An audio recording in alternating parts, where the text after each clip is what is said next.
আপনি ব্যায়াম করছেন, শরীর থেকে প্রচুর ঘাম বের হচ্ছে। আপনি হয়তো ভাবছেন এই ঘামের সাথে চর্বিও বেরিয়ে যাচ্ছে। অনেকেরই এটা ধারণা যে ব্যায়াম করার পর বা ব্যায়ামের মাধ্যমে যত বেশি ঘাম বের হবে তত বেশি চর্বি শরীর থেকে বেরিয়ে যাবে। আসলে এই বিষয়টিকে এভাবে সরলীকরণ করা কি ঠিক? আসলে কি ঘামের সাথে চর্বি বেরিয়ে যায়? যত বেশি ঘাম হবে শরীর থেকে তত বেশি চর্বি বেরিয়ে যাবে? আজকে সেটা নিয়ে আলোচনা করছি। আমাদের সাথেই থাকুন।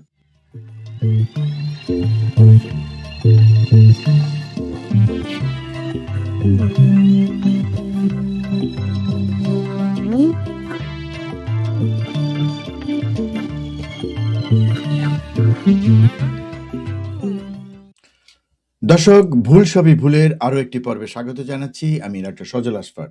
অনেকেরই ধারণা আপনি যখন অনেক পরিশ্রম করেন, ব্যায়াম করেন, তখন যে ঘাম ঝরে, সেই ঘামের সাথে চর্বিটাও ঝরে যায়। দর্শক, ঘাম ঝরা মানে কি শরীর থেকে চর্বি কমা? আসুন দেখি এই ধারণাটি সত্যি কিনা। ঘাম ঝরানো মানে চর্বি গলা নয়।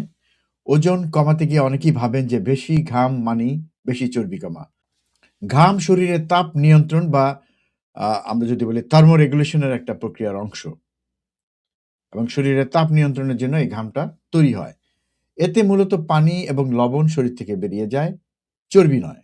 এবং বিভিন্ন জার্নালে এ ধরনের তথ্য আছে। আপনারা দেখতে পাচ্ছেন সেই জার্নালটি, যে জার্নালের কথা আমি বললাম।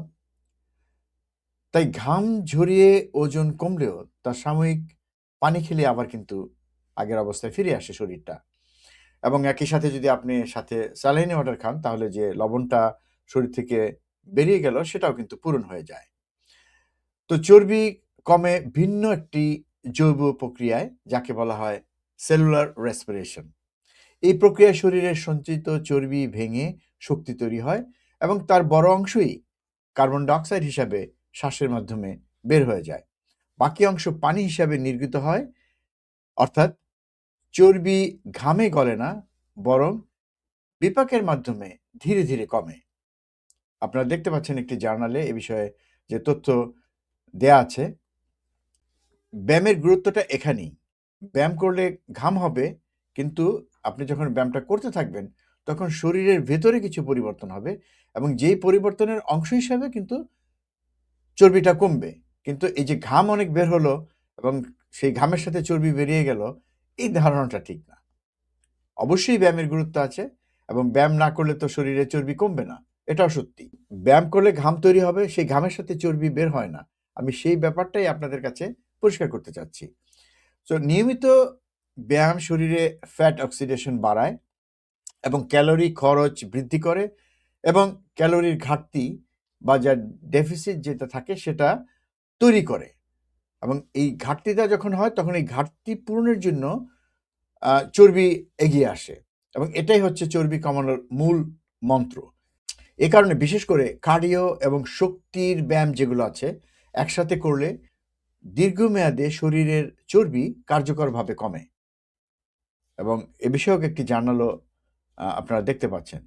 সুতরাং সহজ সত্য হলো, ঘাম শরীরের পানি কমায়, তাপমাত্রা কমায়, তাপমাত্রাকে নিয়ন্ত্রণ করে। কিন্তু ব্যায়ামের সময়ে বা ব্যায়াম করার পরে যে ঘামটা তৈরি হয়, সেই ঘামের সাথে চর্বি বেরিয়ে আসে না বা তাৎক্ষণিকভাবে সেই চর্বিটা বেরিয়ে আসার কোনো সুযোগ নেই।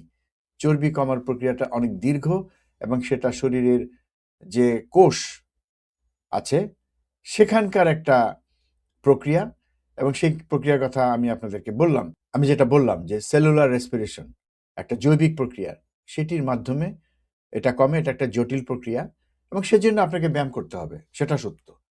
আমরা অনেক সময় অনেক কথা বলে ফেলি, কিন্তু যদি অর্থ ধরি সে কথাগুলোর মধ্যে অনেক সময় অনেক ভুল থাকে। তো ঘাম ঝরানো মানে চর্বি গলা নয়।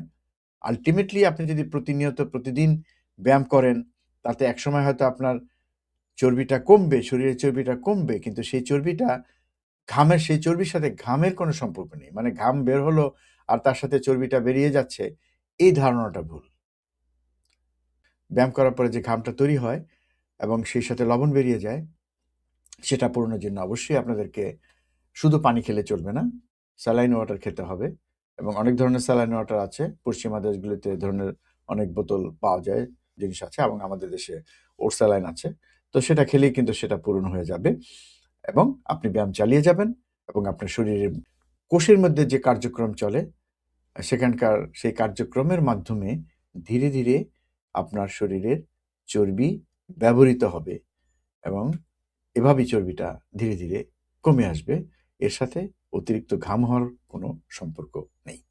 তো দর্শক আজ এখানে শেষ করছি। আগামীতে আবার দেখা হবে, অন্য কোনো বিষয় নিয়ে কথা বলব। আরো কোনো ভুল যদি থাকে, কোনো ভুল ধারণা নিয়ে আমরা আবার কথা বলব এবং একই সাথে আমরা চাইবো আপনারা কমেন্ট বক্সে আপনারা লিখে দিন কি ধরনের ভুল ধারণা সম্পর্কে আপনারা জানতে চান। আমরা চেষ্টা করব সেই বিষয়টা আপনাদের সামনে তুলে ধরতে। আমাদের এই অনুষ্ঠান যদি আপনাদের ভালো লেগে থাকে, আশা করব আপনারা আমাদেরকে সাবস্ক্রাইব করবেন এবং একই সাথে বেল বাটনে চাপ দিয়ে রাখবেন যাতে আমাদের কোনো ভিডিও আপলোড হলে আপনারা তার একটা সংকেত পান।